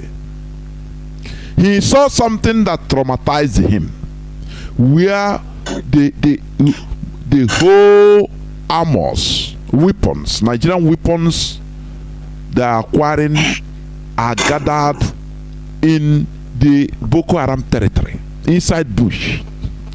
Somebody is helping them. People are helping them. Some time ago, or many times, they use helicopter. Nigerian Air Force. Yes. In order to help them. So this question of procurement of arms, non-state actor procuring arms on black market, this because they are having direct help from the government. No doubt about it. They have a direct. No doubt about it that they have a direct help. We have seen a lot. We have seen a lot of countries that have used the instrumentality of terrorist organizations to advance their cause. Is not new to our modern world. You remember America once used Al-Qaeda to drive away Soviet Union out of Afghanistan, and a whole lot of them, you know. And after he came back to hunt them.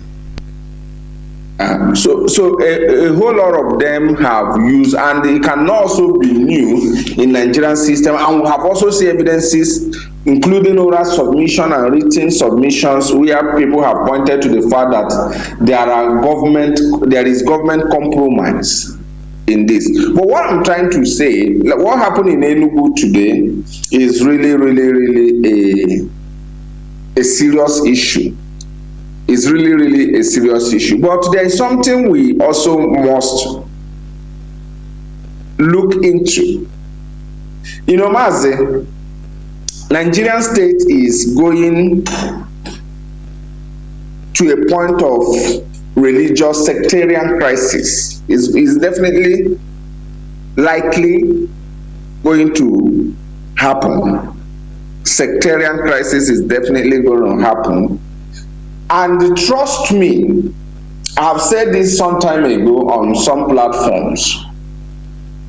Even though the West might decide to assist, for example, even though America might decide to assist in order to protect the persecuted Christians, or in order to curb the advancement of these terrorists, because the activities are obvious, it's no longer a hidden.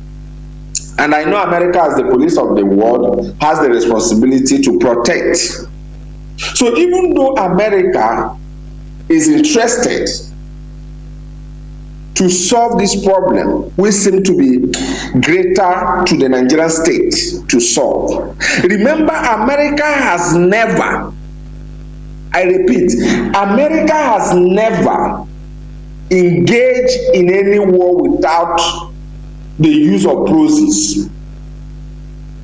Whether in Iraq, they made use of the Kurdish people. Whether in Syria, they also make use of a Kurdish force in Syria, which is even one of the problems they have with Turkey. Name anywhere they have been in operation, they always use a proxy or non-state actor structure. And believe you me, Mazi, IPOB is highly organized. I'm speculating. I'm not making an absolute submission here. But for opinion's sake, IPOB is highly organized and well structured. That the advisors and experts in this issue we are talking about understand that peradventure what is to come takes place. Because if you understand these guys to a point they are exerting a whole lot of influence, even on political space. if you investigate, you will discover that some of these terrorists have influence to the choice of Shetima of Borno State to Vice Ahmed Tinubu. They must have influenced to a very reasonable height.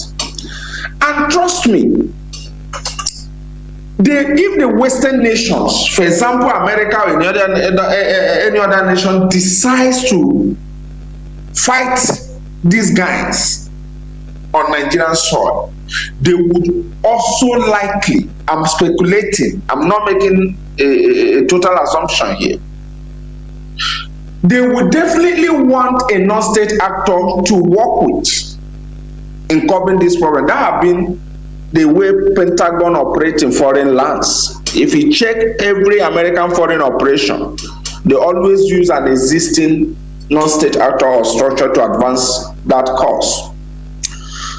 And I believe that these guys, I'm talking about the financiers of this jihad and terrorists, that occupy a high places in political space of Nigerian state, they are very, very worried and concerned that ESN and M branch might be potential instruments or partners, that should be the right language, of any foreign operation against the terrorists.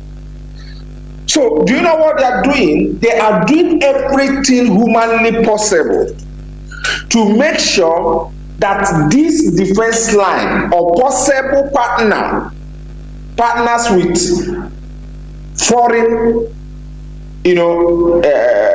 forces, they are doing everything possible to make sure that either these defense lines vis-a-vis ESN M branch are blackmailed. So when you see a lot of atrocities happening earlier before now, committed by third force,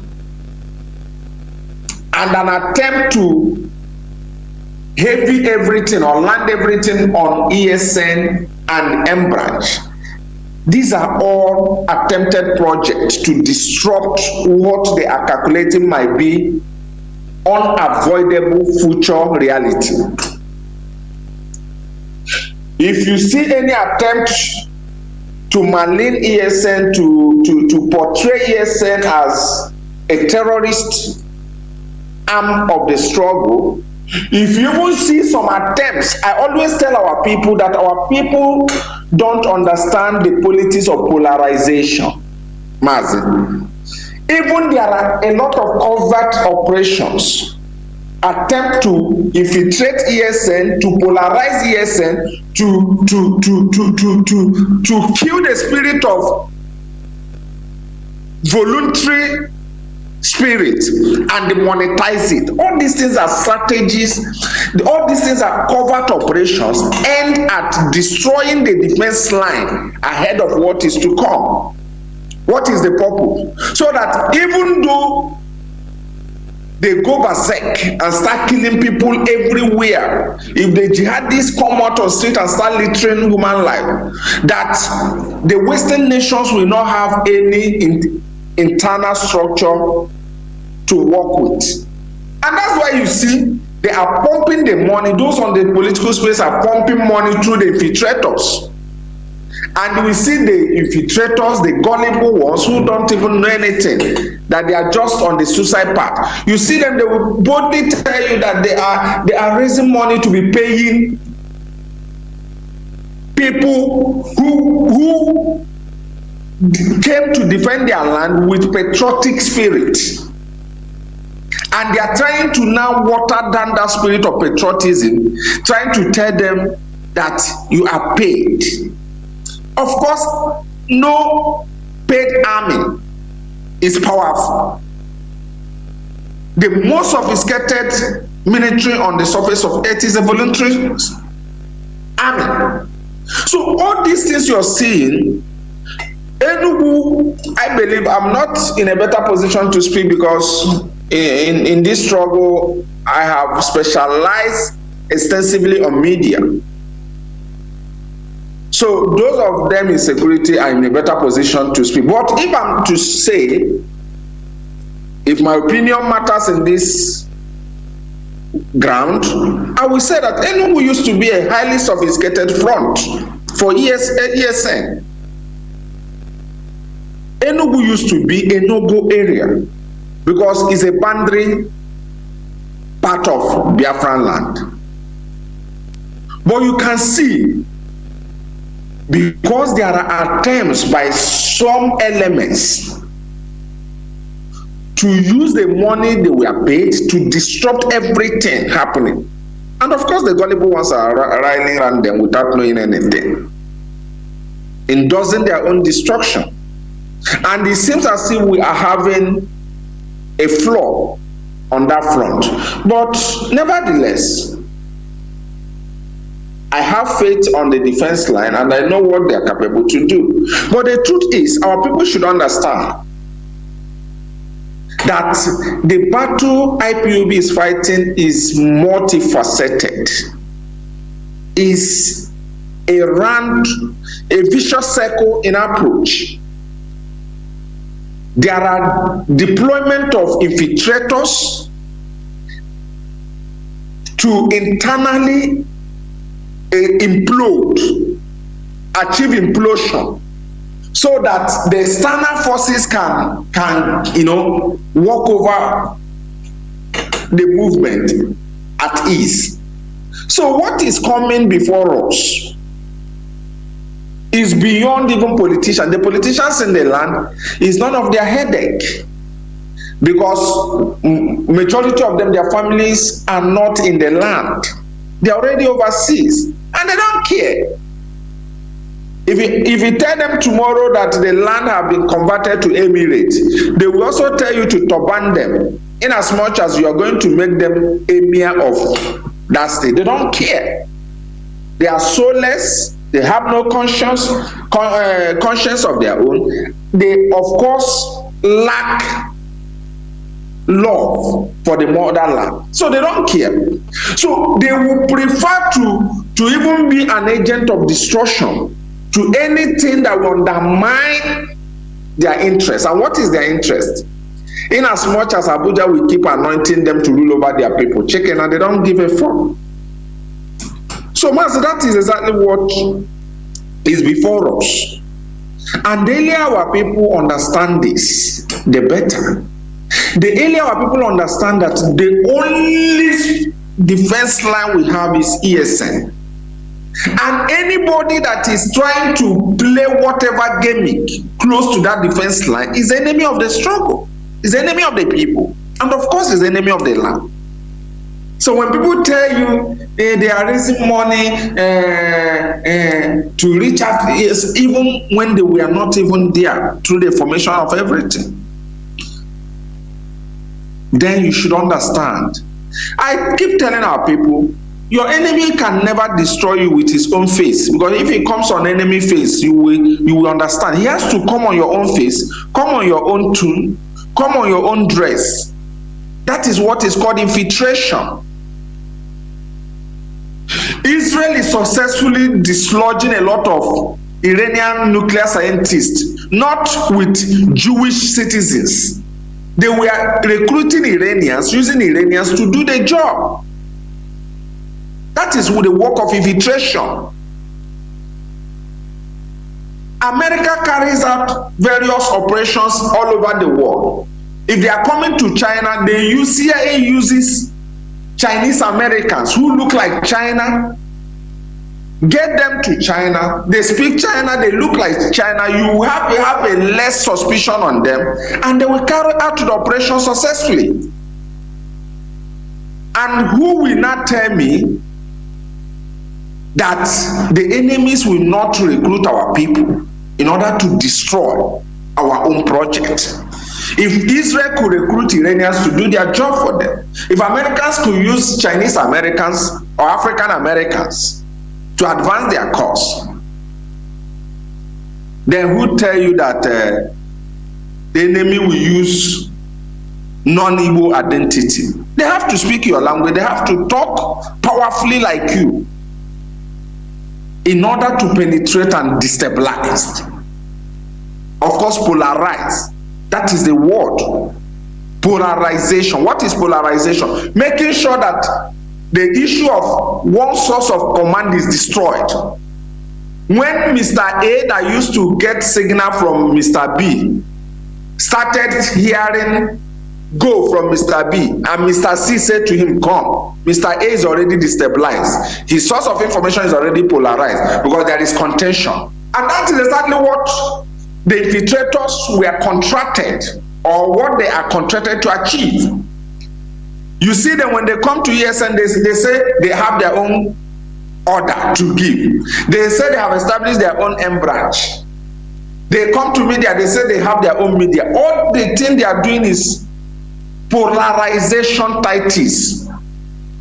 It's called polarization. If you understand how international intelligence agencies work, you will get shocked. Mazi, for our information, do you even know that Ukrainian spy chief, the man in charge of Ukraine intelligence agency, do you know he's working for Russia?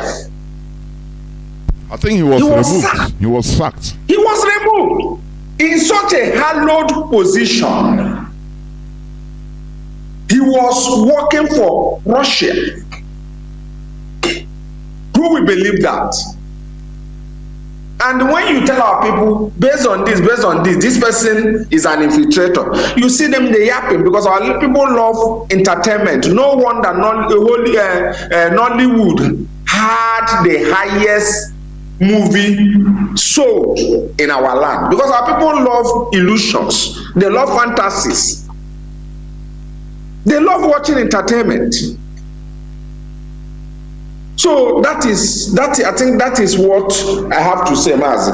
And another thing, when we talk about people working for the enemy, some people, even on the other side, will be saying, some of them will be saying, no person, they will look at themselves and say, no. But no person have contacted them. No person, no government agent or is paying them. But let me say this. Sometimes you will be even working for the enemy without knowing it. You think that you are doing it, for yourself. The enemy, what they do, they promote you. They will see, once they see that what you are doing is, they will just be promoting you one way or the other.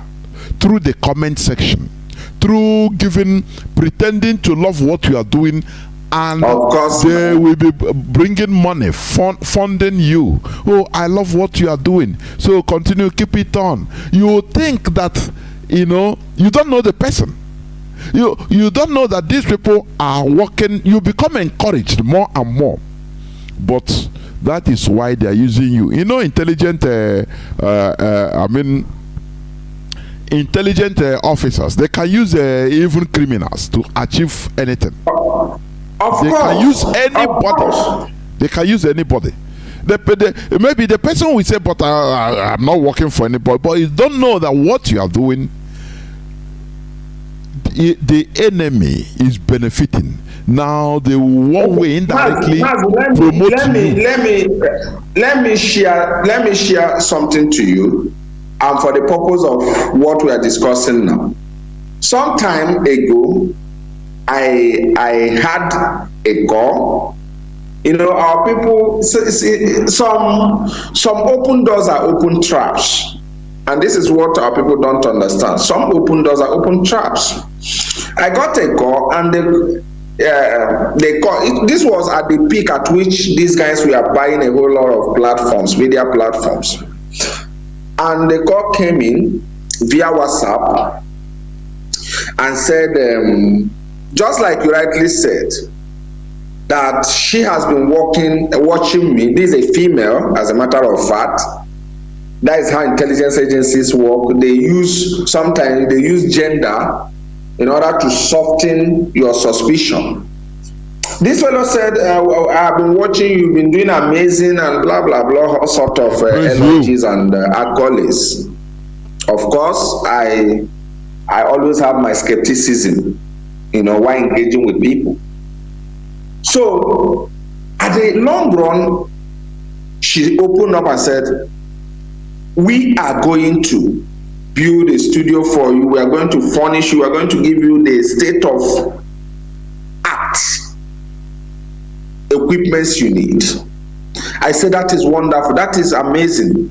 Thank you so much. I was just appreciating. Thank you for this. This person said to me, we are going to subscribe you for 1 year. We are going to, place you on certain income, remittance, so to say, on monthly basis. I said, okay, good, amazingly wonderful. I still have my reservation because I know the end will justify the means. He said, okay, a reverend father was to come from United States. Do you understand me? It has now moved from a less suspicious gender, which is a woman, to a priest. They have now moved to religious angle where we have less suspicion. He said, a reverend father is going to fly from United States. We are going to hand him over all these stuffs, and including the money. And then I said to them, that is wonderful, amazing, thank you so much. But what will I pay in return? That was the question I asked. Very good. What will I pay in return? He said, why do you ask that question? I said, why ask that question is because there's no free cup of coffee in the world. In Freetown. You can't do all these amazing things, invest heavily without me. I said to them, am I going to be running promo or am I going to do this? That was when the real deal came up. They said, listen, we are going to give you a list of people you'll be mentioning in any of your program as the real people fighting for this freedom. It's amazing. Please, I need those names. He said, well, I will get back to you. But the truth is that none of member of the DOS is part of those lists. We want you to recognize the real people who will be giving you money from United States, and you must do it consistently. And as time progresses, we are also going to help you in YouTube to make some money, but you will give us access to your page and your account. Mazi, that was when I knew the game. And here is the game. They get you on their site, you give them access, they change the password, you are off from your account. Your account is gone. Then your account will now be used to be preaching anti-struggle messages. And you cannot deny it that is not you, because you voluntarily handed it over to them. And that was exactly how they wrecked down a whole lot of media warriors. I was approached, I was, met for this purpose. So our people don't understand the efficacy of the battle we are. Some people think it's just issue of shouting. Mazi, let me tell you, this story you told now to the public.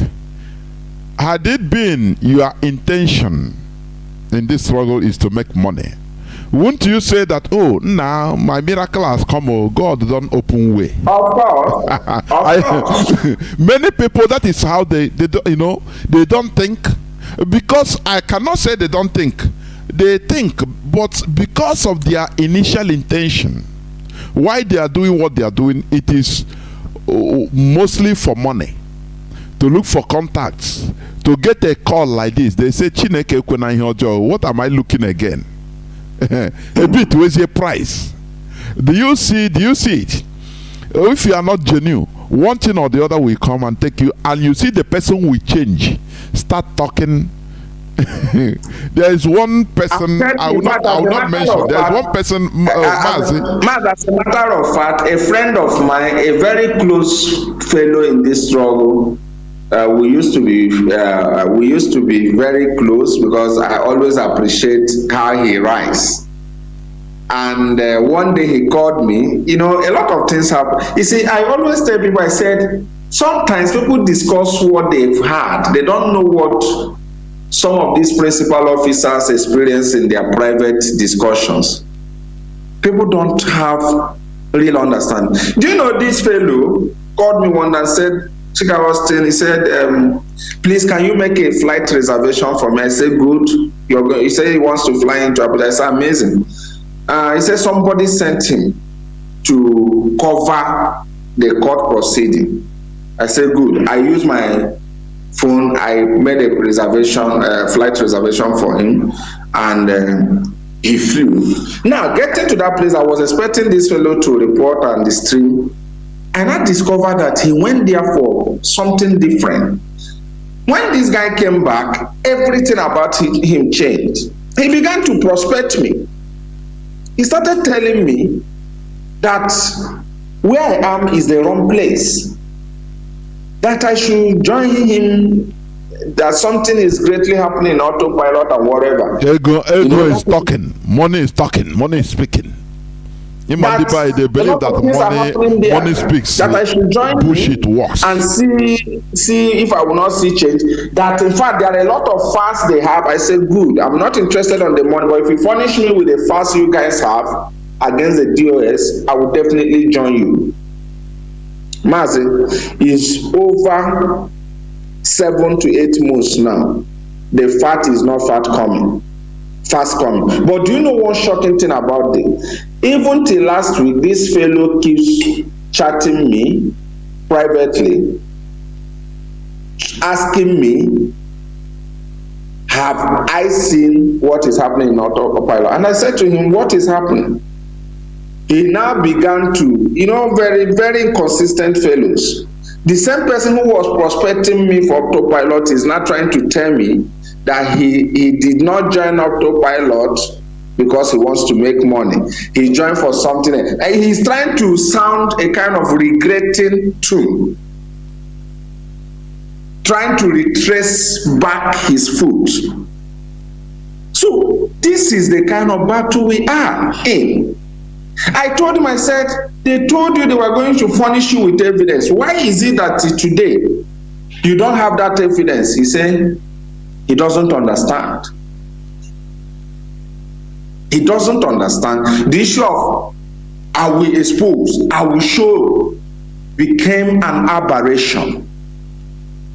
Nothing tangible. So that is just how the infiltrators work. It's a it's a psychological battle. With, a lot of people are insisting for their brains are reformatted because they don't understand how secret services operate. And most of us are victims of it. Most of us are victims of it. And some of us who realize, we see them, they break out. When they realize themselves, they break out and start forming another group because they are ashamed of retracing back, having said a lot of nonsense. So is the battle we are fighting. Is a battle we are fighting. And the saddest part of it is that these guys are scattered all over the world. It's a network. The recruitment network is continental. It's not just something you say they are already based in Europe. It's continental thing. And just imagine somebody who is at home and somebody in the United States rings you, promise you heaven and earth. It takes you understanding whom you are for you not to buy into that garbage. And that's exactly what they did. They understood the importance of deploying their resources in countries like United States, then you now using that place as a launch pad against the operation. But one thing that is most important that every one of us here should understand is that this is a divine project. If it's man-induced, it could have collapsed long time ago. but because it is a divine project, in vain is the net before the fowler. That is how I see it, Mazi. Of course it is. Moving forward, because in a little while I'm going to open our lines, but before that, there is something, an information, a security information. You know, our people, our brothers from other states in Biafra land should stop being sent to Imo State to fight. Watch the pig in the creek. He has this contract. That is what he's doing. They will recruit our people from different states to come to kill Biafrans in Imo State, in Anambra, in the name of a Bubago or one thing or the other. They promise them one thing. They don't tell them the truth. You know, what happens in these few days is amazing. More than even over 150 people, indigenous, from Iguacha and some parts of Ejoland, are recruited by Asari Dokubo and Owazirike, but they were slaughtered in Imo. They know what happened. They know what happened to them. You know, it's not everything that we say. Our people should stop allowing themselves, just like what we are saying. There is no free cup of coffee in Freetown. Don't think that, oh, you are traveling to Freetown because it's called Freetown, now everything is free. No, nothing is free there. When you are being recruited and being lied to, you are going to we are going to pay you 150,000 naira per month. We are going to deploy you, go to the Imo State for one operation, this and that. But run away. They are lying to you. They want you to go there, die. You understand?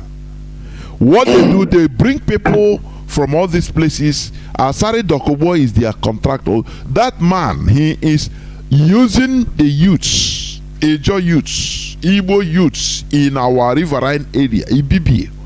He's using them, making money, furnishing, bringing them in order to fight, to kill our people. But they know, not every story can talk. Anytime you see Asari Dokubo, the pig in the creek, coming out to talk against Igbo, know that there is something that happened. Do you know that some of his so-called generals, they met their Waterloo in Imo State? There is one called, is it General Shark in Okobwe? Another one, General Bhutan. He's called General Bhutan. He is down. Because some of them also don't even know that they are bringing them in order to kill their own people. Because we are all Biafrans. They will promise them heaven and earth. That is why when somebody promises you one thing or the other that is extraordinary, be suspicious. Do not use sentimentally jump in and thinking that your pastor's prophecy about your miracle has happened. Please. That is what people think. Oh, that my miracle my pastor prophesied last Sunday. Oh, he said before this weekend you will receive money that you don't know the source. Please, our people should remove themselves from this sentiment.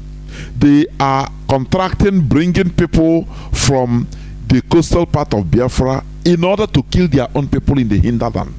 Just for the interest of the politicians, for the interest of their contractor, the pig in the creek. That Almajiri Pekin, Mujahideen. Do you see what you are saying? Once you have different ideology apart from your people, you are gone. You are no more your people.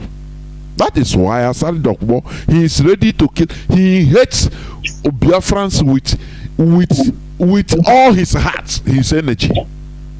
When he comes, he recruits people in order to come to our land to kill, to slaughter, but they meet their Waterloo. They don't know that IPOB is everywhere. Any movement we know. Look at what they did, Bubago did in Imo State, in our member. I played the clip of the wailing. Our people should understand, we are in a war. People should understand, we are in a war. You know, peace, looking at, you see, how do they say it? Peace is not the absence of shooting of gun or war. No. We are in a war, concentrated war. Even our young youth should understand this. Ebubago is formed by Dave Omahi with the help of tacit help of the caliphate in order to kill our people. And that is what they are doing very well. They saw people that are going to traditional marriage and they gun all of them down. They gunned them down. Do you understand? If it's a normal country, the whole country will be on standstill. Innocent young men and women, people, women, everybody, innocent people, they gun them down and go their way. Do you understand? The other day, the Ebubago, what happened? Ebubago, they picked some our people. They were going just to execute them.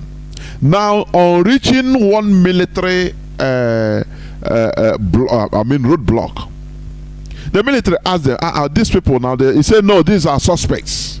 One of those people, one of those boys picked courage and shouted and said, we are not suspects, we are innocent people. They picked from one place. Oh, no. Me, I don't know anything. No. The military now stopped them and say, hey, you people should, they release them. I'm telling you, Ebubago is worse than the Fulani headsmen. They are worse than the Fulani headsmen.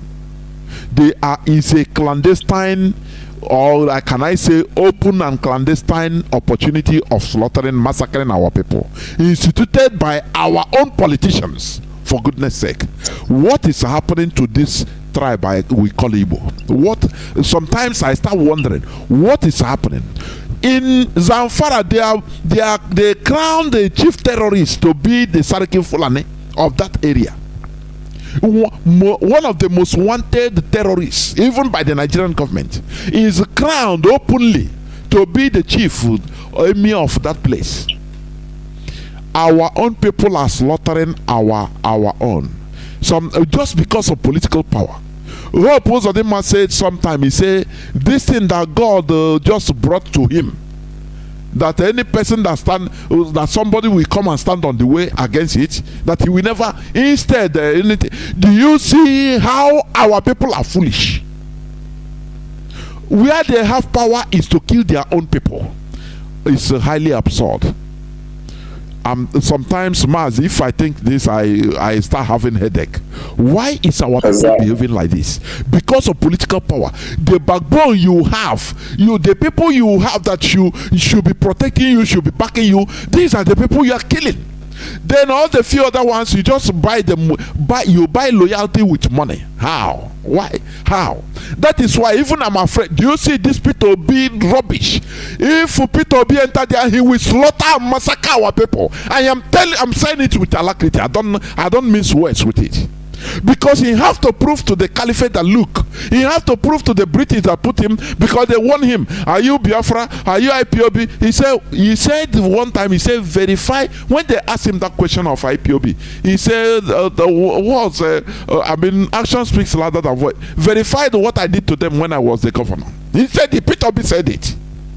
He said it. If he become a president, before God and man, he will slaughter our people, because our people are heartless when it comes to killing their own people for them to retain power, to satisfy a foreigner. They become heartless. They become another thing altogether. Sometimes I wonder, I say, what type of people are these? The Fulani, you see, they defend their own. Any power they have, they lobby, they defend their own. Even if they try to redirect them, say, please don't kill your own people, just be killing others. That is how they react. That is how they do. But our own people make sure they slaughter our people with impunity, with the type of mindset I can never imagine in this world. Mazi, it is pathetic. It is sad. Honestly, I don't know whether you want to say anything more. I want to open the line. No, Mazi, actually, I don't have anything to say. What happened was really a gruesome murder of innocent youths. But nevertheless, I don't really want to dive much on that issue because I know a lot of development issues are still really a heartbreaking incident, I must say. It's really a heartbroken. That is all I have to say. And before I open the line, there is this news I want to, just the headline. Police escort protecting Nigerian pastor shoot at tricycle rider trying to overtake convoy. Kill 2 occupants. That is it. This is a pastor. Maybe the people he killed is his members. Those that we, what is happening in Nigeria is a caliphate. That is a caliphate, which the clergy is part of it. I'm telling you honestly, they are, they subjugate people. That's why sometimes, Mazi, I wonder in this 21st century, how can people subjugate? Just you have mind to continue subjugating the poor people, poor masses, helpless people. You continue subjugating them in every way possible.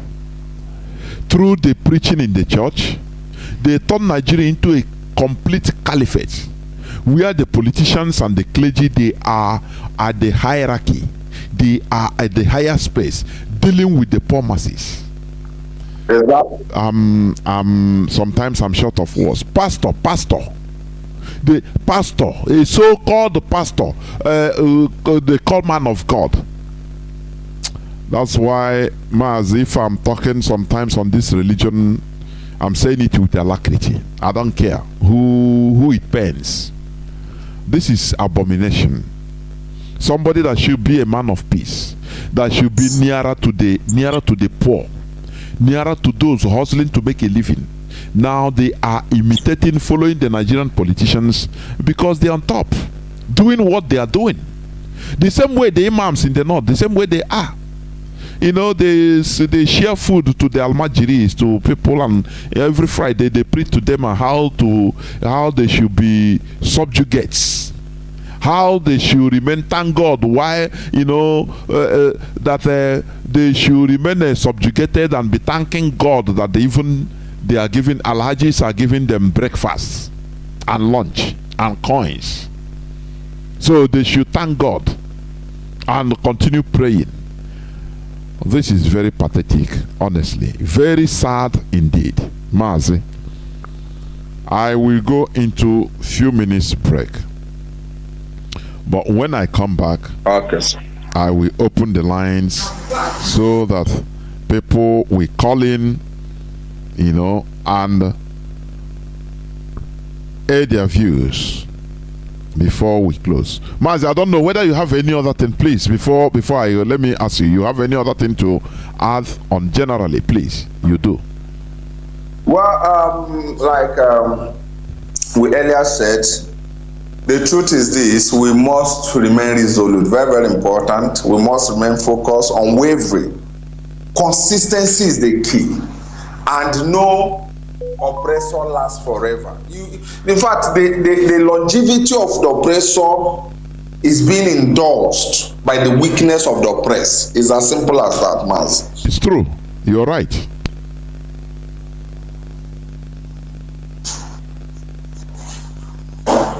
That is all I have to say. Okay, thank you. Just what you said, you were right. Why operation is going on in Nigeria with impunity? Do you know the reason? Because the oppressed are weak. That is the reason. That is the reason. Very, very weak. Very weak. Sometimes it baffles me. You see people defending politicians on social media. You see their comments, you bow. Defending, anyway, it's not his fault. Anyway, he is not this. And I wonder, I say, what is happening? You see the oppressed defending the oppressor. that is why they conduct the activities with impunity. Kingdoms doesn't last forever. That is what we should understand. Kingdoms, you know, we study or we read in history now the Babylon Empire, Roman Empire, Persian Empire, Median Empire, this and that empire. All of them, where are they? They are now something you see in museum, you know, excavation. But during their time, they believe that they are gods. You know, they slaughter people at their feet. During their time, they think that the whole world is at standstill when they come out to talk. That is one thing I used to remind the United Kingdom. They should remember that kingdoms rise and fall. It doesn't matter what it takes. No kingdom has stayed forever. It doesn't matter. Look at the great Roman Empire, the big Roman Empire that conquered the damn world. Look at where they are confined today, in the Holy See. How many kilometers square or even meters square? It's not up to 10 kilometers square. They are confined. A whole Roman Empire. Now, that time, if you talk, you die. They manipulate countries, they manipulate nations. They are being feared. But today, look at where they are confined today. That is why, when you are doing something, remember tomorrow. Our suffering will not continue forever. We have taken it as a duty in order to put a stop into this subjugation. The caliphate, the Fulani caliphate, and they should understand that there is no permanent friend, no permanent enemy. Britain is using the Fulani caliphate, and they think that you know, they have it will be forever. A time will come, Britain will be seen them as arch enemy. I'm telling you, it will happen in this world. That is how the world is. In the world of politics, anything can happen. After all, Saddam Hussein was a great friend of America in his time. He gassed the Kurdish people. They used him to fight Iran. He was enjoying everything, thinking that he was larger than life. Exactly. But the time came, he fell out with the Americans, and they turned against him. They are the people that killed him, isn't it? So, this is a funny world we are in. The Fulani Caliphate think that they are all and all. They can talk with impunity. Senator Bukachua can say anything against the Igbos. No problem. It's not hate speech. BBC, we support him. Even the way they will present it, they will correct it, you know, make it palatable for the people. That no, it's not hate speech. And he grows more wide and say yes, Britain is supporting them. A time will come when Britain will see them as an arch enemy. It will happen. That is where I'm going to stop and open the lines so that people will call in to aid their views on general issues. If you have any information also on the current affairs, what is happening in our land, how they are massacring our people, you also let us know, please. We must continue. Please, I will be right back. We go into just a few minutes break and I will be right back. Don't go away, please.